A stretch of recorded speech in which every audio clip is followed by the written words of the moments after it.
13వ జనసేన ఆవిర్భావ దినోత్సవం గ్రామాల్లోనూ చేసుకోమని మన అధినేత పవన్ కళ్యాణ్ గారు సూచనల మేరకు ఈరోజు అత్తిలి మండలంలోని వరదాలపాలెం గ్రామంలో జన సైనికుల ఆధ్వర్యంలో జరిగినటువంటి రాబోయే తరాల జనసేన నాయకులుగా అవ్వాలని వాళ్ళు కోరుకుంటూ ఈరోజు ఈ కార్యక్రమం మొదలుపెట్టడం జరిగింది. జెండా ఆవిష్కరణ, కేక్ కటింగ్ జరిగింది.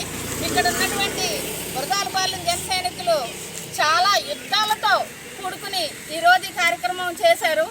అందరికీ అభినందనలు. ఇదే స్ఫూర్తితో మనం ముందుకెళ్ళి రాబోయే రోజుల్లో మనం అనుకున్నది సాధించి పవన్ కళ్యాణ్ గారిని సీఎం చేసే వరకు మనం ఇలాగే చేద్దాము. ఇంకొక ముఖ్య విషయం ఏంటంటే మనం జనసేన పార్టీ 100% రేట్లతో మనం గెలుచుకున్నాము.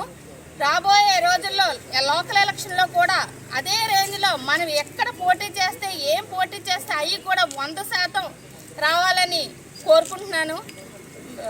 ముందుగా ఇక్కడ ఉన్నటువంటి వరదాలపాలెం జన సైనికుల్ని మెచ్చుకోవాలి. ఎందుకంటే ప్రతి దానికి కూడా వాళ్ళు యుద్ధాలు చేస్తూనే ఉంటారు. చేయాలి, ఇంకా చేసి మనం వరదాలపాలెం గ్రామంలోని లోకల్ ఎలక్షన్లో బాగుండాలి. మనం 10 సంవత్సరాలు పోరాటం చేసి 2 సంవత్సరాలు ప్రభుత్వంలో ఉండి మనం 13వ వార్షికోత్సవం చేస్తున్నాం.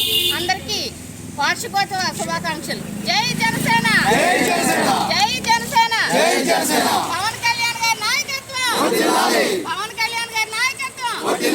జై జనసేన.